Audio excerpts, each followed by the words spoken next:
Thanks for joining this episode of the Number 86 Lecture Series, where we discuss basic principles and applications of tort law along with landmark cases. Today's episode features Greg Dickinson, who is an assistant professor of law at the University of Nebraska, where he teaches contracts, business torts, and unfair competition and remedies. He is also a fellow with the Stanford Law School program in law, science, and technology. As always, the Federalist Society takes no position on particular legal or public policy issues. All expressions of opinion are those of the speaker. Professor Dickinson, I've noticed that tort law seems less familiar to incoming law students compared to other first-year subjects. Why is that? For many first-year subjects, you come into law school with at least some idea of what they're about. You hear criminal law, and you're like, well, that's when people do crimes against each other, or constitutional law, and you kind of have a vague sense maybe of what that is, and certainly something like property. But with tort law, when I came into law school, and probably a lot of folks, I didn't know what a tort was. I had kind of vaguely heard of a pastry called a tort. I couldn't even tell you really what that is, but that's something called a tort.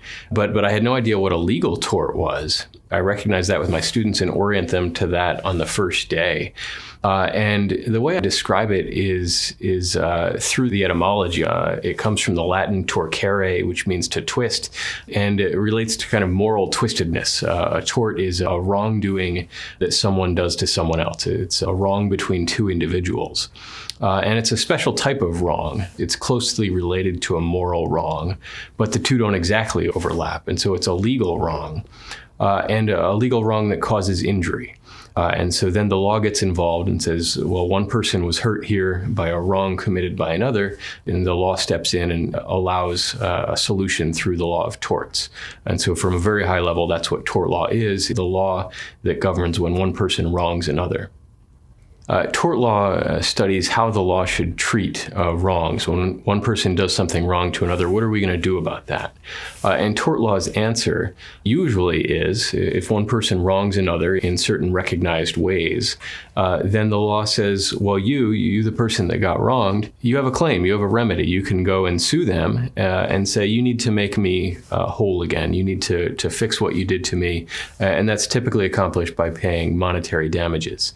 And so you hurt me in some way. Maybe you hurt my body, you injured me, maybe you damaged my property. And the tort law system allows a lawsuit by the victim, by the person who was harmed, against the person who harmed them to, as best as the law can, make that person whole again that was harmed. What's the historical purpose behind developing tort law? Why do we need this system? I guess tort law has a few purposes, and one way to talk about its purpose might be to think about the origin of tort law and why we would have something like tort law. And the reason goes back, you think of us saying like eye for an eye and tooth for a tooth, and you think, we're so much more civilized than that today. We have modern legal regimes to solve our differences. But it's not crazy to imagine a world where eye for an eye and tooth for a tooth is how things work. If you don't have a strong government and somebody does something wrong to you, well, what would justice be? Maybe they killed your goat accidentally somehow, and so you go and take their goat. And that would be justice in a sense, eye for an eye. And so that would be justice. But the problem is, if you have decentralized correction of injustices that way, there's not going to be much agreement about when an injustice occurred. The person might say, well, it was an accident when I hurt your goat, and now you came and took my goat. And so there would be disputes. You end up with people fighting and killing each other and family feuds and all that sort of thing when justice of that sort is done individually. It was for a long time done individually like that. But a much better system is a system where the government steps in and says, okay, well, if you have a grievance, let's have a formal procedure for that so that we don't have inter-family fights that span generations. We'll instead have a legal system where if somebody hurts your goat, or in a more modern world, damages your car, well, then you're not supposed to go kick their car or go and take their car. You sue them and you can recover the value of what they've wrongfully damaged in your property. And so that's a long way of getting at your question, which is what is tort law for? And it's to provide people a legal avenue to redress wrongs that people have done to them. And so they have a way to become whole that both serves the function of making them whole. Putting things back the way they were is one function, but also just being a formal legal outlet rather than self-help. And so you don't have people going and taking it into their own hands and hurting other people or taking their things, seeking justice. You have a legal, correct, or a safer, better alternative path to making them whole than if they took it into their own hands. I like to start my class with talking about some of the longest standing torts. You think of something like battery, which in tort law has a special meaning that is slightly different than the criminal law meaning. Battery is if you have caused physical injuries to someone intentionally. You've intentionally struck them, for instance. That would be a very classic example of battery. And not surprisingly, the law has recognized that for a long time. For a long time, people have recognized that they don't want others intentionally striking and injuring them. And so for a long time, the law has provided a mechanism of redress when, in fact, that does happen. So that's a very long-standing tort of battery. Another, in a similar vein, is assault, which is rather than intentionally injuring someone, kind of intentionally putting them in fear of injury or of harmful or offensive contact. And so you say, I'm going to strangle you, or I'm going to kill you, or I'm going to hurt your children, or something like that. That sort of thing. The law also has long prohibited for obvious reasons. Nobody wants to live in a society like that. And if you're the king and you're trying to set up a kingdom that people reasonably want to live in, that's going to be the very beginning of a legal system, is at least freeing it of intentional violence against other people. And so those are some examples of torts with ancient pedigree, very ancient pedigree, back in England at least. As early as the 13th century, the royal courts had redress for this. And in the modern system, though, those are still available. It still is a wrong if somebody comes up and punches you in the nose. You can still sue them for battery, just like you always could. How has tort law evolved to handle modern problems? It seems like intentional harm isn't the main focus anymore. But much more of the legal system these days deals with, for instance, the tort of negligence, which is rather than intentionally causing harm to people accidentally. And so there's still an element of wrongfulness there, but it's not the wrongfulness of intentionally punching someone. It's the wrongfulness of not being as careful as you should have been and accidentally causing someone an injury.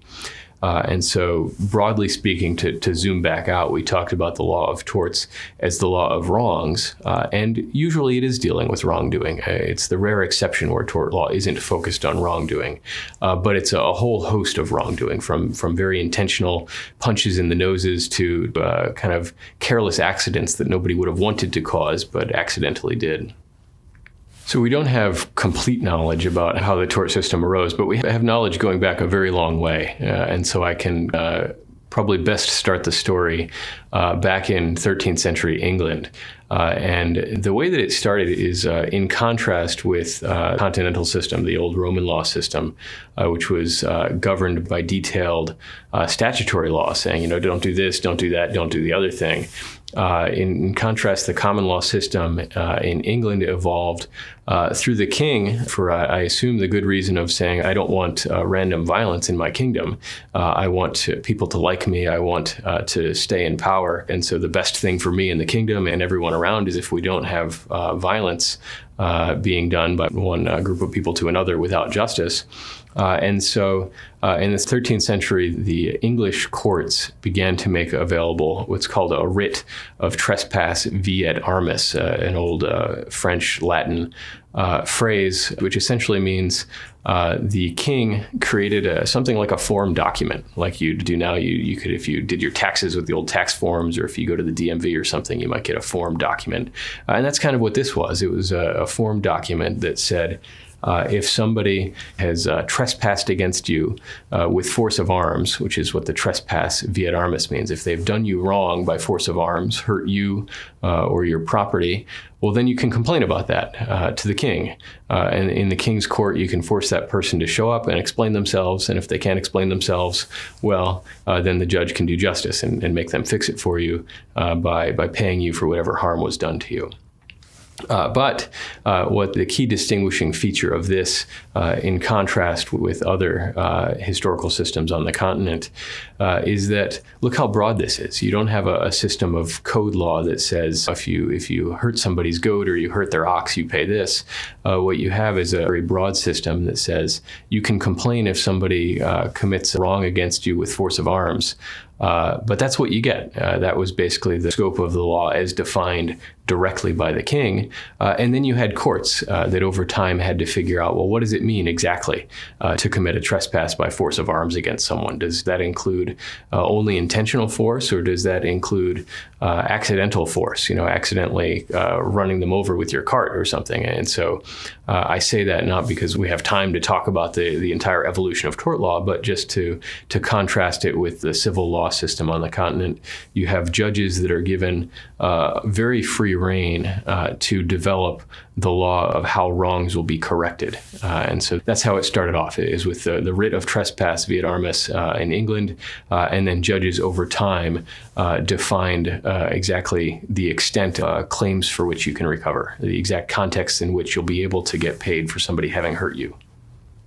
Back in the early days, tort law would allow you to claim for very obvious and very violent actions against you. If somebody committed a battery against you and hurt your body or broke your things, you could bring a claim for that. That was the sort of thing that tort law recognized. But as society has changed, the sorts of things that we think it's reasonable to require somebody to compensate you for have changed too. And so the law now applies not just to intentional uses of force, but to what I refer to as negligence, or what the law refers to as negligence. If somebody accidentally hurts you because they weren't as careful as they should have been, well, you can recover for that. And the law also now covers things, or applies, the law of torts applies to things like product liability. If you're injured by a product that you bought that wasn't designed as well as it should have been, it was designed and it was too dangerous, or maybe it was manufactured and it has a defect in it that causes it to hurt you. Those sorts of things now the law has evolved to change. And what's interesting about tort law is that it's in many cases, it's not the action of the legislature that has pressed the law to change. It has been gradually the courts saying, well, historically, maybe a claim wasn't available for this, but the world has changed now, and the judges have a responsibility to ensure that remedies keep pace with societal change. And so, for instance, product liability law grew out of the 1950s and 60s, and some thinking about the risks that new products increasingly cause to consumers. That wasn't an action of the legislature in most contexts. That was just the courts saying, well, let's expand negligence doctrine a little bit to apply to this new set of facts, this new product liability issue, where people are getting hurt by mass manufactured products. And so we want them to have recourse for that. And so that's what's so interesting about the way that tort law changes over time. It's not exclusively controlled by judges. The legislatures can and very often do intervene for particular changes, but judges retain the power even today to shape the common law to fit new contexts. How is tort law similar to or different from other first-year law subjects? Tort law is in some ways very obviously different from other 1L subjects.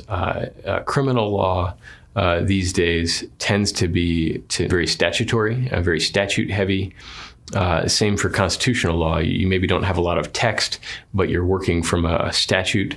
Whereas tort law, you're working from the common law. You're using case law reasoning to see, well, what's the law in this area? And I have to read a bunch of cases and see what past courts have thought about similar circumstances. And so one way that tort law is different is the way that it's driven so much by prior court decisions, by case law, rather than by statute.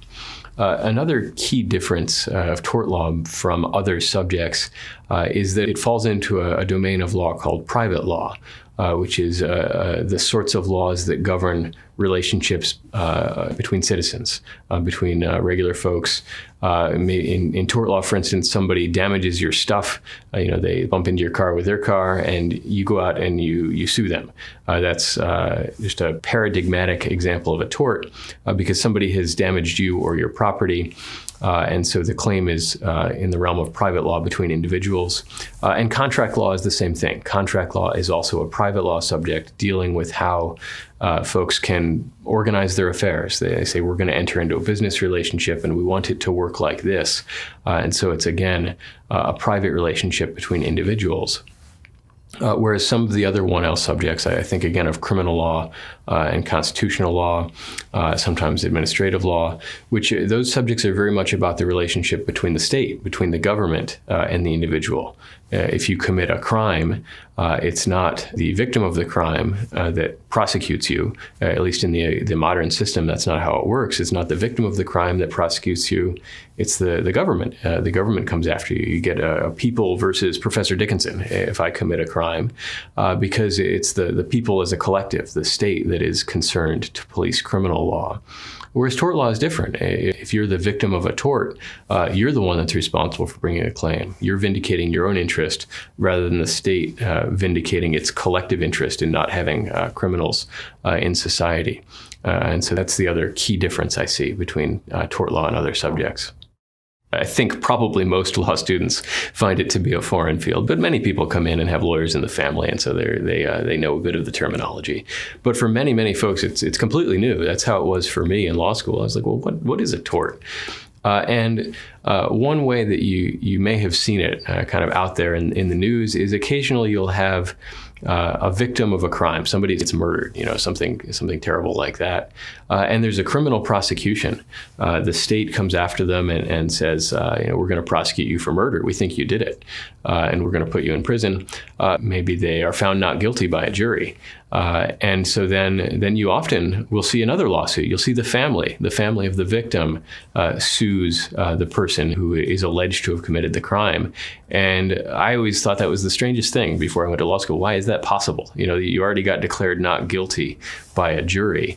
Why are you now facing another lawsuit? And the reason is the distinction between criminal law and tort law. In the criminal prosecution, that's the state saying we are protecting everyone's interest in not having crime in society. We think this is beyond a good society to behave this way. Whereas in the suit by the family, they're saying, we think you killed our family member. We think you did great damage to our family through this murder. And so we're suing you in our private capacity through tort law, through private law, rather than through the public law criminal system. And the law allows that to proceed completely independently, even if no criminal charges are ever filed, even if there's a guilty or not guilty finding. The civil law tort system is completely independent. That helps explain the difference between criminal and civil cases. Could you give us a real-world example of how something could be both a crime and a tort, and why we need both legal systems? The O.J. Simpson case is a great example of this distinction. This was huge news when I was a kid, just constant media coverage. The trial was on TV. And you had this huge criminal prosecution against O.J. Simpson, who was alleged to have murdered his wife, and he was on trial for weeks. And at the end of the day, I remember it being huge news. I was watching the TV, and the jury came out, and the jury reached a not guilty verdict. And so that seemed like the end of it. But then after that, there was this whole other trial. I remember it just kind of blew my mind because the family of his wife sued him in tort law for a wrongful death claim, saying, you killed this member of our family. You've taken something from us. You've injured us, you've wronged us in the sort of way that tort law corrects. And in that case, the jury came back and said, you're liable for this death, for this murder. And I just remember it being shocking to me that you could have two legal proceedings reach opposite results, and that was okay. But the fact that that's okay, it helps to distinguish very clearly the criminal law system where the government is saying, we, the people, we, society, are coming after this alleged criminal, which has a very high standard of proof beyond a reasonable doubt, versus the other context, which is a private party, the family of the alleged murder victim, coming and saying, well, we also have a very particular interest here, and we're going to sue in tort law for wrongful death. And the burden of proof there is much different. It's a preponderance of the evidence standard. It essentially asks the jury, well, do you think this happened or not? Do you think this wrongdoing occurred or not? And because they're separate systems, criminal versus tort law, and because the standard of proof happens to be different in those two contexts, it was perfectly fine that the courts in those cases reached different results. Thank you for listening to this episode of the number 86 lecture series on tort law. The spirit of debate of our founding fathers animates all of the number 86 content, encouraging discussion and critical reflection relative to how each subject is widely understood and taught in law schools and among law students. Subscribe to the number 86 lecture series on your favorite podcast platform to have each episode delivered the moment it's released. You can also go to number86.fedsoc.org for lectures and videos on federalism, contracts, jurisprudence, and more. Thanks for listening, and we'll see you in class.